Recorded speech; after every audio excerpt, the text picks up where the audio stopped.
Hello friends, hope you all are fine.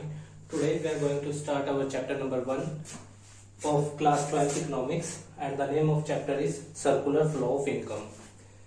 Basically इस chapter के अंदर हम ये कवर अप करेंगे कि सर्कुलर फ्लो ऑफ इनकम क्या है और उससे रिलेटेड कंसेप्ट। तो हमारी पहली डेफिनेशन है circular flow of income. Circular flow of income के अंदर 3 फेज होते हैं, जिसके अंदर generation phase, distribution phase, disposition phase. देखिए सबसे पहले फैक्टर ऑफ प्रोडक्शन क्या होते हैं। फैक्ट्री के अंदर जाते हैं, मेहनत करते हैं हम लोग, पैसा क्या हुआ, जनरेट हुआ। फिर उसके बाद जो मनी जनरेट हुई है वो क्या होगा, फैक्टर ऑफ प्रोडक्शन के अंदर डिस्ट्रीब्यूट की जाएगी। ठीक है, जो बेसिकली कौन से होते हैं, लैंड, लेबर, कैपिटल, एंटरप्रेन्योरशिप। तो जनरेशन ऑफ इनकम के बाद पैसा कहां बटेगा, डिस्ट्रीब्यूशन। जिन लोगों ने मेहनत की है उनके अंदर फैक्टर ऑफ प्रोडक्शन के अंदर पैसा क्या हो जाएगा, डिस्ट्रीब्यूट हो जाएगा। अब हम लोगों को पैसा मिल गया, जिन लोगों ने मेहनत करी थी उसके फैक्ट्री के अंदर, फर्म के अंदर। तो अब हम लोग क्या करेंगे, उस पैसे को खर्च कर देंगे अपनी जरूरतों को पूरा करने के लिए। तो वो पैसा वापस से क्या होगा, मनी पे चला जाएगा। इसी को हम बोलते हैं क्या, सर्कुलर फ्लो ऑफ इनकम, जिसके अंदर कितने फेज होते हैं, 3 phase. The first one is generation of income, second one is distribution of income and the third one is disposition of income. Our next heading is stock. तो stock क्या होते हैं, वो वेरिएबल्स या वो चीजें जिन्हें हम एक पर्टिकुलर टाइम पे मेजर करें, उनको हम क्या बोलते हैं, स्टॉक। जैसे for example national income.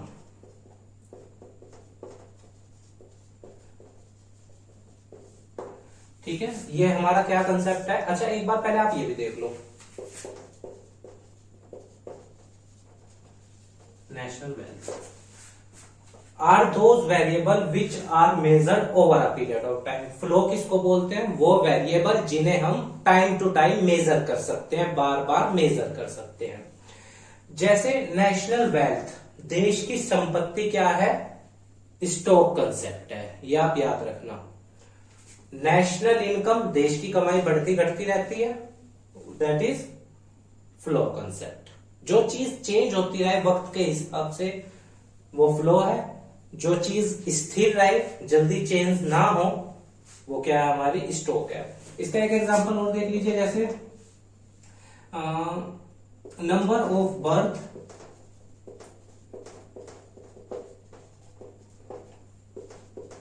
In a year, एक साल में इतने बच्चों का जन्म हुआ, that is stock concept. Particular time कह दिया ना हमने, एक साल, तो क्या चीज हो गई, स्टॉक। और अगर मैं कहूं नंबर ऑफ बर्थ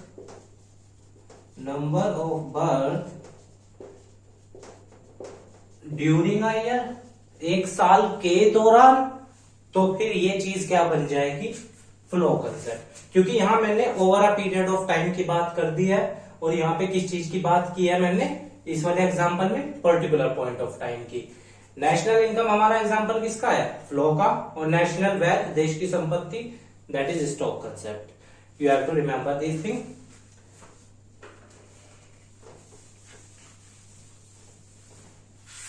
और नेक्स्ट हेडिंग इज, अच्छा उससे नेक्स्ट हेड इनका डिफरेंस देख लेते हैं, स्टॉक का और फ्लो का डिफरेंस। तो पहला पॉइंट तो आपका यही बन जाएगा कि ये पर्टिकुलर पॉइंट ऑफ टाइम पे मेजर होता है, और ये किस पे होता है, over a period of time पे मेजर होता है। दूसरा पॉइंट क्या बन जाएगा आपका, इसमें टाइम डायमेंशन होती है, क्योंकि हमने यहां क्या कहा है, पर्टिकुलर पॉइंट ऑफ टाइम, तो टाइम आ गया। तो second point is our it have time dimension.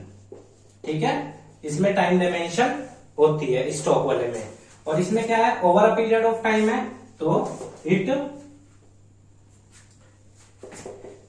Is also time dimensional. यहां भी होगा, क्यों, क्योंकि हम बार बार गिनेंगे ना, तो this is also time dimensional.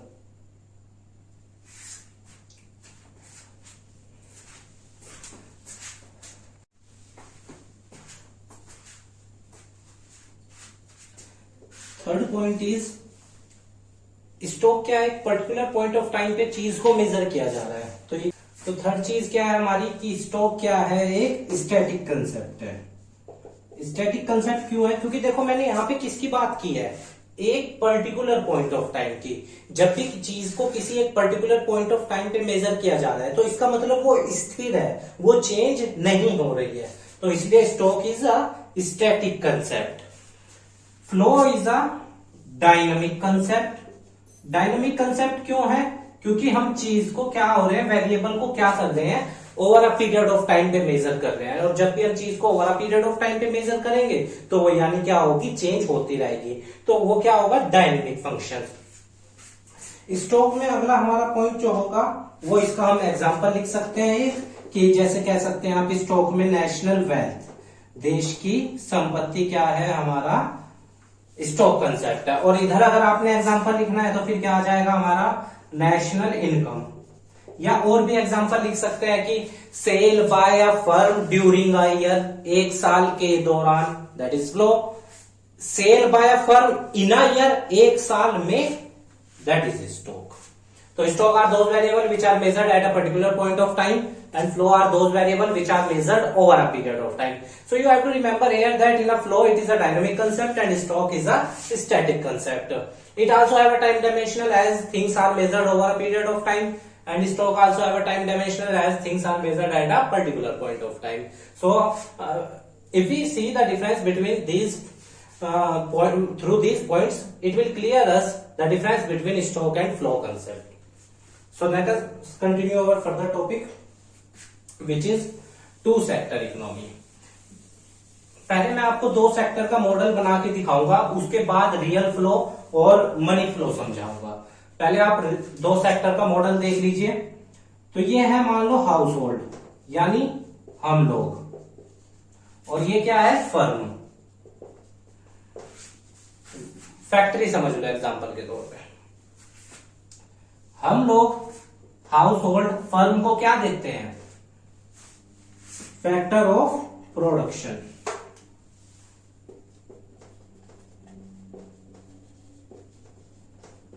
Factor of production, क्योंकि फर्म को जो लैंड चाहिए होती है वो भी हमारी तरफ से जाती है, जो लेबर चाहिए होती है वो भी हाउस होल्ड, जो कैपिटल चाहिए होता है वो भी हाउस होल्ड, और जो एंटरप्रेन्योर फर्म को शुरू करता है वो भी कहां से होता है, हाउस होल्ड की तरफ से।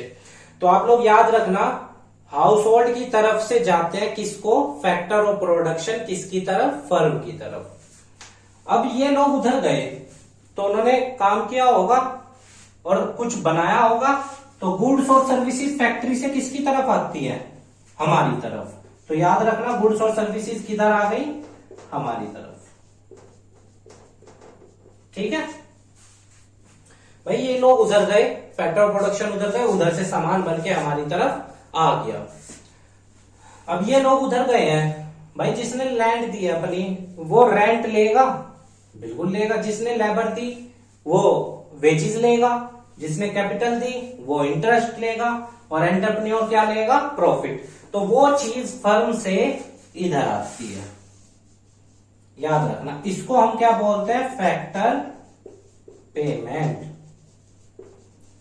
तो फैक्टर पेमेंट के अंदर क्या आ जाएगा, जिसने लैंड दी वो रेंट लेगा, जिसने लेबर दी वो वेजेस लेगा, जिसने कैपिटल दी वो इंटरेस्ट लेगा, और जो एंटरप्रेन्योर था वो क्या लेगा, अपना प्रॉफिट।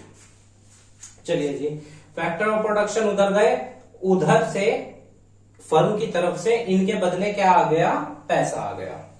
अब आप देखो यहां फर्म की तरफ से सामान आया था, तो जब भी हम सामान खरीदते हैं हम पैसा देते हैं, तो वो पैसा वापिस से कहां चला गया, हमारी तरफ से फर्म की तरफ। इसको हम बोलते हैं कंजप्शन एक्सपेंडिचर।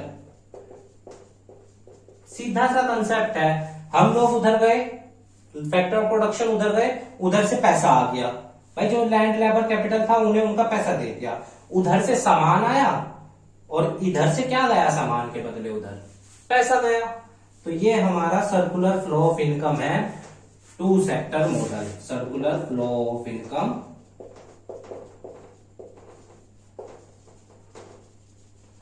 इन टू सेक्टर मॉडल। उम्मीद है आपको समझ में आया होगा। अगर कोई डाउट है तो कमेंट बॉक्स में बता देना, हम दोबारा से समझाने की कोशिश करेंगे। हाउस होल्ड से याद रखना, फर्म की तरफ फैक्टर ऑफ प्रोडक्शन जाते हैं, फर्म से पैसा आता है फैक्टर ऑफ प्रोडक्शन का, फर्म से गुड्स और सर्विसेज आती हैं, हमारी तरफ से गुड्स और सर्विसेज का पैसा उधर जाता है। अब हम पढ़ते हैं अपनी नेक्स्ट डेफिनेशन, जो के लिए क्या है, रियल फ्लो। रियल फ्लो, इसका एक और नाम है, एग्जाम में किसी भी नाम से पूछ सकता है, तो कंफ्यूज नहीं होना। इसका दूसरा नाम क्या है, फिजिकल फ्लो। Physical flow. अब देखो एक बात बताओ, यहां पैसे से अलग, एक तो ये वाला पैसा गया और ये वाला पैसा गया, इसे छोड़ दो, इसे हम कहां पढ़ेंगे, नॉमिनियल फ्लो में, जो हमारी इससे अगली डेफिनेशन होगी, नॉमिनियल फ्लो। या फिर इसका भी एक और नाम है, तो कंफ्यूज नहीं होना है, बोर्ड में किसी भी नाम से पूछ सकता है। नॉमिनल फ्लो का दूसरा नाम क्या है, मनी फ्लो। तो रियल फ्लो में हम किसकी बात करते हैं, transfer of factor of production from household to firm. पहली चीज क्या ट्रांसफर होगी, रेफर्स, रियल फ्लो की डेफिनेशन बोल रहा हूं, refers to transfer of factor of production from household to firm and goods and services from firm to household. ये था हमारा रियल फ्लो, जिसका दूसरा नाम क्या है, फिजिकल फ्लो। तो अगर डेफिनेशन आपको कहे रियल फ्लो के लिखने की, तो आप क्या लिखोगे, refers to the transfer of factor of production from household to firm and goods and services from firm to household. मैं यहां चार्ट भी बना रहा हूं, रियल फ्लो का चार्ट है ये, देख लेना आप इसको, ठीक है। थोड़ा इसे इधर ही बना देता हूं, ये आपने ड्रॉ कर लिया होगा, नोट्स का पीडीएफ मिल जाएगा आपको। तो रियल फ्लो का चार्ट है ये, ठीक है, देख लेना ध्यान से, रियल फ्लो का चार्ट है। तो इधर हाउस होल्ड आएगा हमारा, और इधर क्या आ जाएगा हमारा, फर्म आ जाएगा। तो हाउस होल्ड से फर्म की तरफ पहुंचाओ फैक्टर ऑफ प्रोडक्शन को, चलेंगे फैक्टर ऑफ प्रोडक्शन उधर से, पैसे को नहीं देखना है, पैसे को हम नॉमिनल वाले में बात करेंगे। हाउस होल्ड की तरफ से फैक्टर ऑफ प्रोडक्शन उधर चलेंगे, उधर से क्या आती है रियल चीज, गुड्स एंड सर्विसेज। तो रियल फ्लो का अगर आपसे वो डायग्राम बनाने को कहे, तो आप ये बनाओगे, जिसमें आप लिखोगे कि transfer of factor of production from household to firm and goods and services from firm to household. This is the complete definition of real flow, and the other name, if the examiner ask you in the exam, then you will write it as the physical flow is the other name of the real flow. So now let us see nominal flow. तो nominal flow क्या होता है, अब देखते हैं हम। पहले मैं इसका चार्ट बना रहा हूं, डेफिनेशन इसके जरिए ही आपको समझाऊंगा, क्लियर हो जाएंगी।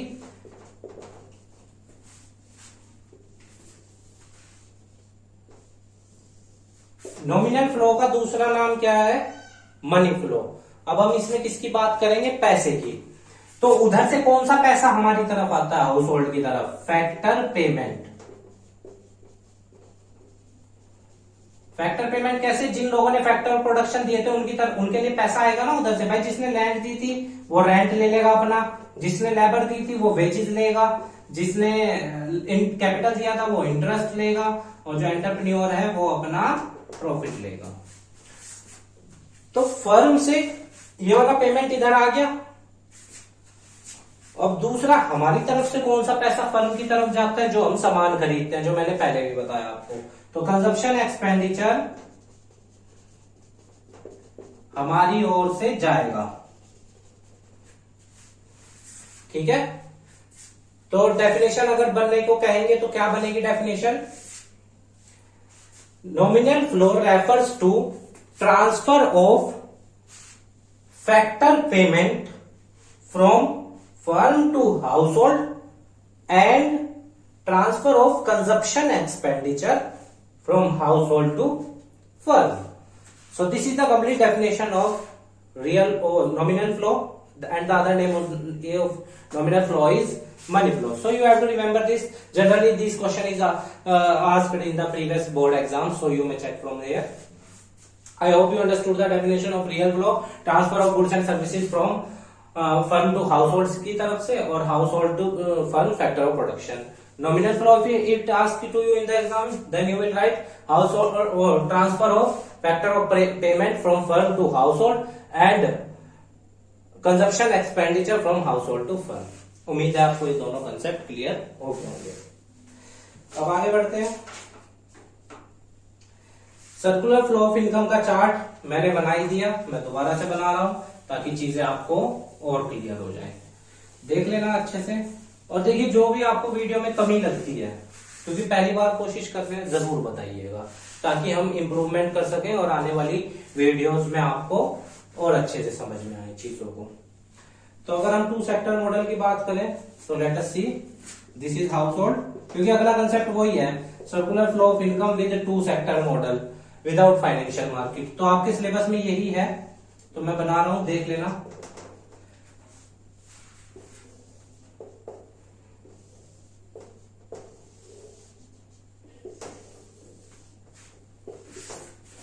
अब आप बताओ, हाउस होल्ड हमारी तरफ से फर्म की तरफ क्या जाता है? पहली चीज फैक्टर ऑफ प्रोडक्शन, वो हम लोगों की तरफ से जाते हैं उधर, लैंड, लेबर, कैपिटल, एंटरप्रेन्योरशिप। अच्छा जी, चले गए। दूसरी चीज क्या जाती है फैक्ट्री की तरफ? अभी हमने पढ़ा कंजप्शन एक्सपेंडिचर, जो हमने सामान खरीदा फैक्ट्री से, उसका पैसा तो हमारी तरफ से ही जाएगा ना फैक्ट्री की तरफ। तो कंजप्शन एक्सपेंडिचर आप हाउस होल्ड से किसकी तरफ पहुंचाओगे? फर्म की तरफ। उधर से क्या आता है हमारी तरफ? फैक्टर ऑफ प्रोडक्शन गए थे, उनका पैसा ले लो पहले तो उससे, फैक्टर ऑफ पेमेंट। और कंजप्शन एक्सपेंडिचर किसकी वजह से किया होगा? हमने जब सामान खरीदा तभी तो किया होगा, तो वो सामान इधर आया है, गुड्स एंड सर्विसेज।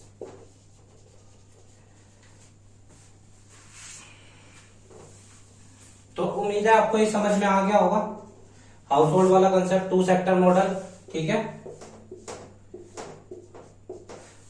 इसमें तो कोई प्रॉब्लम नहीं है, अगर फिर भी ना क्लियर हो तो कमेंट बॉक्स में बता देना, दोबारा से एक्सप्लेन कर देंगे, ठीक है स्टूडेंट्स। अब हम पढ़ते हैं 2 डेफिनेशन जो पावर बूस्टर में दी गई है संदीप गर्ग की बुक में, macroeconomics by Sandeep Garg. Leakage and injection, बहुत आसान डेफिनेशन है, कुछ नहीं है, पहले समझ लो। 3 फेज पढ़े थे ना, जनरेशन, डिस्ट्रीब्यूशन और डिस्पोजिशन। तो जनरेट हुआ 100 रुपया, 100 रुपया डिस्ट्रीब्यूट हुआ। डिस्ट्रीब्यूशन याद रखना फैक्टर ऑफ प्रोडक्शन में होता है। अब ये जो 100 रुपए यहां से डिस्ट्रीब्यूट हुए, पहले लीकेज की डेफिनेशन समझ लो, ठीक है। डेफिनेशन बोलूंगा अभी, पहले वो देख लो एक्सप्लेनेशन। तो 100 रुपए जनरेट हुए, 100 रुपए डिस्ट्रीब्यूट हुए, पर आपने खर्च कितने किए? 70 रुपए। तो फर्म के पास अब कितने रुपए गए तीसरे फेज में? 70। तो 30 रुपए आपने क्या करी? लीकेज कर दी सर्कुलर फ्लो ऑफ इनकम में। तो इसको क्या बोला जाता है?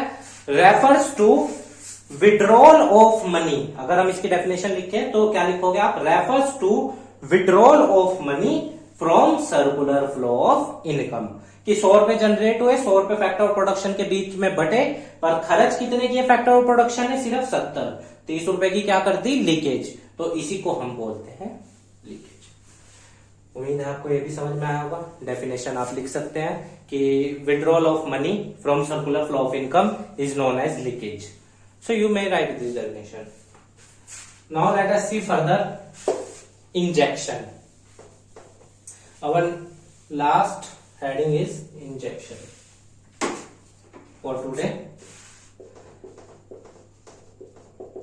और जो भी क्वेरी होंगी इस चैप्टर से रिलेटेड, अगर आप संदीप गर्ग की बुक को यूज करते हो, बढ़िया किताब है, बहुत ही बढ़िया किताब है एग्जाम पर्सपेक्टिव से, और जैसे कि क्वेश्चंस कवर करती है इतने ज्यादा।